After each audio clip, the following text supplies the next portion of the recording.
tonight with a really beautiful cross-section and representation of Mixit to collectively share with you the story of this project. It is our 10-year anniversary, and we thought it was a very fitting time to do so. My name is Wendy Preston. I am the producer and director of the project, so I will allow the rest of the panel to introduce themselves and what their role in the organisation is. Hello, I'm Charmaine Barnett, and I am the initiator, I suppose, of the Mixit project. I'm going to read from something I prepared earlier, otherwise I'll lose the plot and you'll go to sleep. But you can do that next. Oh. We'll just introduce everybody first. Moving along. Yeah, I'm Graciano Ganze. I'm a youth leader and a trustee. And I'm Hannah Menda, and I'm a youth leader. I'm Kavisha, and I'm a youth leader. My name's Tahi McBoran, and I work as a guest artist and facilitator. Yep, Tawana Manimo, and I'm a guest artist facilitator. I'm Farosa, and I'm a past mixer. My name is Mohammed, and I'm still a youth leader. So we are going to kick off with Charmaine.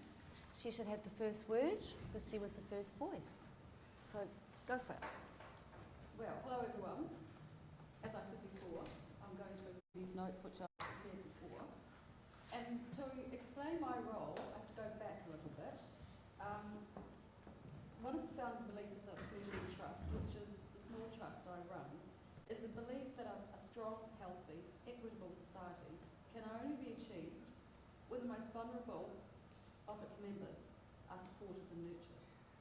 We support, in particular, young marginalised people who often struggle to find their place in the community. We also tend to support projects which work within an arts context, as we firmly believe the arts are a powerful and very successful vehicle for communication, self-expression and education. In the early 200s, after returning from Europe, having seen some of the issues and problems for young migrants and refugees there, mainly in some of the arrondissements in Paris, there's displacement, isolation, and all sorts of problems. I came home curious to know what was being done here for young refugees and how our trust could assist with that. After much discussion and researching over months, I found nothing much apart from a very basic short-term arrival familiarisation, and that was about it. And generally, refugees seem to be forgotten and quite invisible in the community. The Trust made a decision to initiate a project. I had a fairly good idea what sort of project we wanted to create for young people. Young people all over the world want sort of the same things: to communicate with each other, to feel safe, and to have fun. So an arts project may be where they could talk, where they could learn from each other, where they could be led by art practitioners who could guide, teach and listen, and really listen. So a project that didn't look to the past, but Brought together a diverse group of people that was a combination of parents from the refugee communities, young people from refugee backgrounds, social workers, both local but mostly from within the migrant and refugee communities, and artists. And that was a great composite team that helped develop the project. So the research period took place in 2005. Beginning of 2006, we all did a little residential hui together. And we just sort of nutted out, took the research document, pulled it all apart, we danced, we cooked meals, we sat beside the fire, and we developed really what was it really? Make that little transition from the research to the real. And the decision was made to start in February 2006. Lots of decisions were made. We didn't realise the longevity of those calls. We can now, standing 10 years and looking backwards. But one of the initial things I had learnt, particularly in the UK, talking with various groups doing similar but different, was that when you're working with young people in communities who do not normally at all engage with contemporary art forms, sometimes it can take a very long time for them to get there. Years, in fact. It takes a long time to convince their parents and their families that they should go to do that. And so the worst thing you could do if someone's taken several years to get over all these hurdles is to not be there when they turn up. So we went, okay, once we start, that will be a commitment every week. Whether there's 2, 22 or 202, every week we will be there. Whether it's a public holiday, whether it's pouring with rain, we live in Auckland, sometimes the weather is challenging, we will be there. So we started in February 2006 with a commitment to work every Saturday. So we'll just take a little hiatus while there's a shuffling of chairs. Welcome. So alongside that first year of our Saturday practice, the working group that had been there at the beginning, which was growing a bit with other artists in particular, parents, community leaders, we worked developing the code and the cultural protocol and really defining the values and the mission statement, all the time connected with what was happening every weekend on the floor so that it was informed by the practice. Because sometimes it's very easy to talk at great length and to develop great theoretical constructs and beautiful validation about what you're doing, but if it's grounded in the real, it really helps keep you on track. So that was a very potent year, 2006, and we established a lot of key things in that year that are still standing today. So I know that we did a really thorough and comprehensive job. So one of the first milestones we reached was we quite quickly, in response to the young people we were working with, realised that the project was going to be a lot more powerful if it wasn't just about refugees. That it was actually about a platform where young people from all sorts of backgrounds could come together. So that would include migrants and locals. Because the kids said, when they first few sessions that were just the refugee, they were like, is anyone else coming? Is it just us? Oh, heck. So it changed, it was the first change. But we also knew that we needed to manage that the young people from refugee backgrounds were standing really solidly at the heart of the work, that they weren't once again going to become marginalised. So that has been a constant management throughout the 10 years. The next milestone was the summer of 2007 in this very room. We ran the first summer performance project. By the way, this is the room that most of the work in 10 years has taken place. So it's fitting we're here tonight. That first summer, we did our first performance project. And that was to establish a tradition that's been going every summer since. In fact, we're right in the middle of our one at the minute. The next milestone that we hit was we established a youth leadership program because we had already identified, I was very clear from the work I'd done previously with young people over the decades, that hands down, a powerful way, the most powerful way of working with young people is youth leading youth. But in actual fact, those youth leaders need to be mentored and supported and guided in order to be really powerful for that to happen. So we set up the first youth leadership program, and as everything, Charmaine has been a great guide for me because I'm a bit more impulsive and get an idea and want to run with it tomorrow. Slow and steady has always been the mantra, and so the youth leadership program development was slow and steady and quite organic. So the following years, and when I say the following years, we're talking every Saturday. I've done every Saturday for 10 years, apart from one term I went away. But every Saturday, and then all the work through the week. But the following next few years were really about consolidation and consistency and stability, and really recognising what the essence and the important things were. And stability was really important, because we were working with young people who did not have a lot of stability in their life and often had never really experienced stability. We were becoming the stable point in their lives, and so we consolidated that, carrying on every week, up and down the stairs, lugging all our stuff from K Road to Tapak and back again every weekend. And then 2012 was a very significant milestone, because as per the plan that we'd established very clearly with Fledgling Trust in the beginning, Fledgling Trust had been committed sole benefactors of this project. I was charged with making it happen the best way it could happen.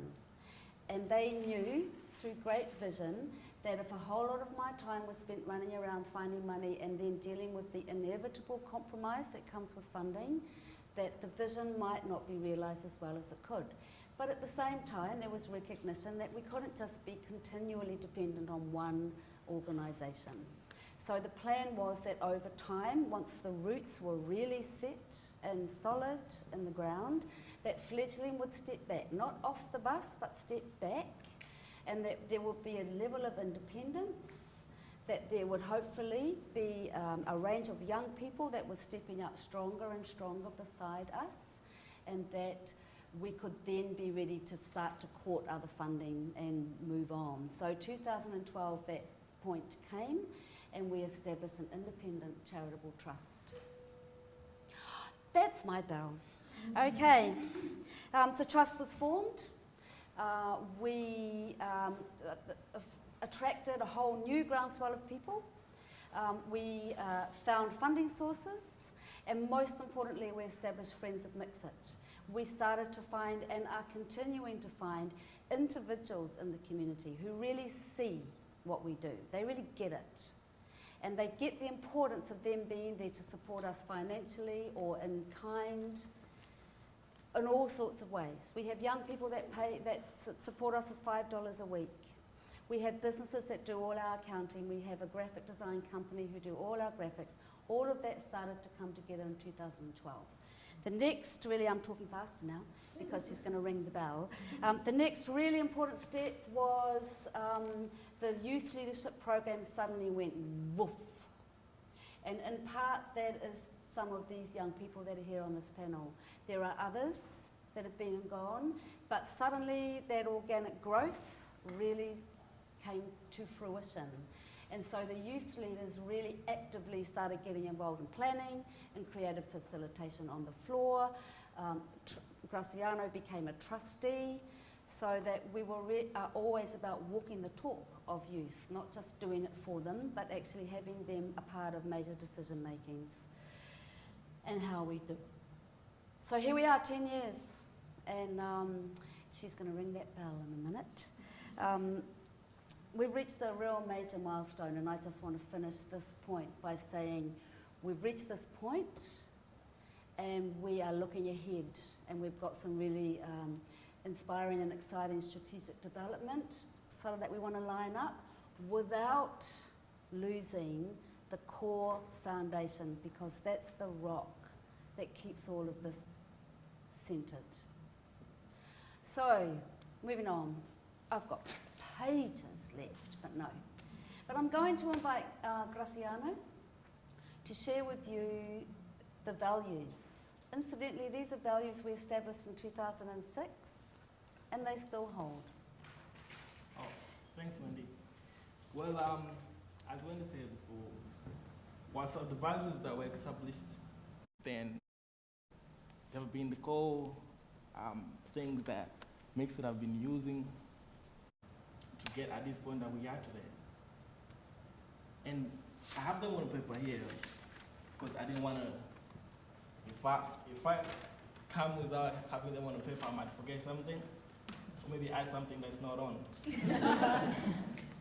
So there was respect, dignity, safety, growth, identity, support, courage, diversity, potential, inclusion, discipline, knowledge, acceptance, commitment, empowerment, communication, self-determination, inspiration, integration, involvement, and emergent leadership. So these things, if Mixed is at this stage that it is today, this has been the core values that has helped everybody feel welcomed and feel like at home. Yeah. Cool. Cool. So, Hannah, So, yeah. could you talk a little bit more about the philosophies that have underpinned the project? Sure. The ones that I'm going to mention today are actually one of the most important ones, and the ones that are really close to my heart in terms of Mix It and what we do. Being non-judgmental, being open and inclusive and welcoming of everyone was really important for Mix It. And when I came into the project, I felt it on the floor, I felt it off the floor, and it was just really nice to have that kind of feeling of like belonging and not being judged, which was really awesome. The other thing is that we at Mix It leave our religious beliefs or creeds, things that may be negative or may not allow us to get along outside the door, and you walk into the floor as a human being and you come together and create this have an amazing time, as well as creating an amazing piece of performance or just a game or whatever it is that you do. And we do that by using creativity as a vehicle. So we use arts, different forms of art like acting, dancing, singing, songwriting, spoken poetry, a lot of different arts to empower young people and engage them in finding who they are, but as well as giving them a place to come to and not have that tell me your story kind of thing. You just come into the floor and you see people who are from all over the world. You may not speak the same language, but you get on the floor and you do the exercise, and next minute you leave home with a friend, which is really awesome. I think my favorite philosophy is the fact that you don't have to be exceptionally talented or a performer, because I'm not. I'm a science person and a reading person. I'm a bit of a geek. So when I came in, I was like, they're going to make me dance and do this, and I'm not really coordinated with my feet. I don't know what I'm going to do. And I came in, and it was like, you don't really have to be talented or interested in art. You just come and do whatever it is that you do. And 4 years down the line now, I think I'm a better performer than I was. We also believe that our focus is not primarily to create performances, but rather help people to engage in a conversation and become part of a group that will support them all the way. And although we do come up with performances every now and then, but yeah, that's one of our main focus. I think what did it for me was the fact that Mix It is usually by youth, so I'm a little bit bossy, as what my siblings would say. And when I came into Mix It, I was still shy, but then I started to kind of open up, and Wendy did realize that, and the youth leadership program came on, and I was like, I'm really keen, and my sister was on it, so I used to come every Saturday and like help her out. And then Wendy was like, do you want to join next year? I was like, yeah, okay.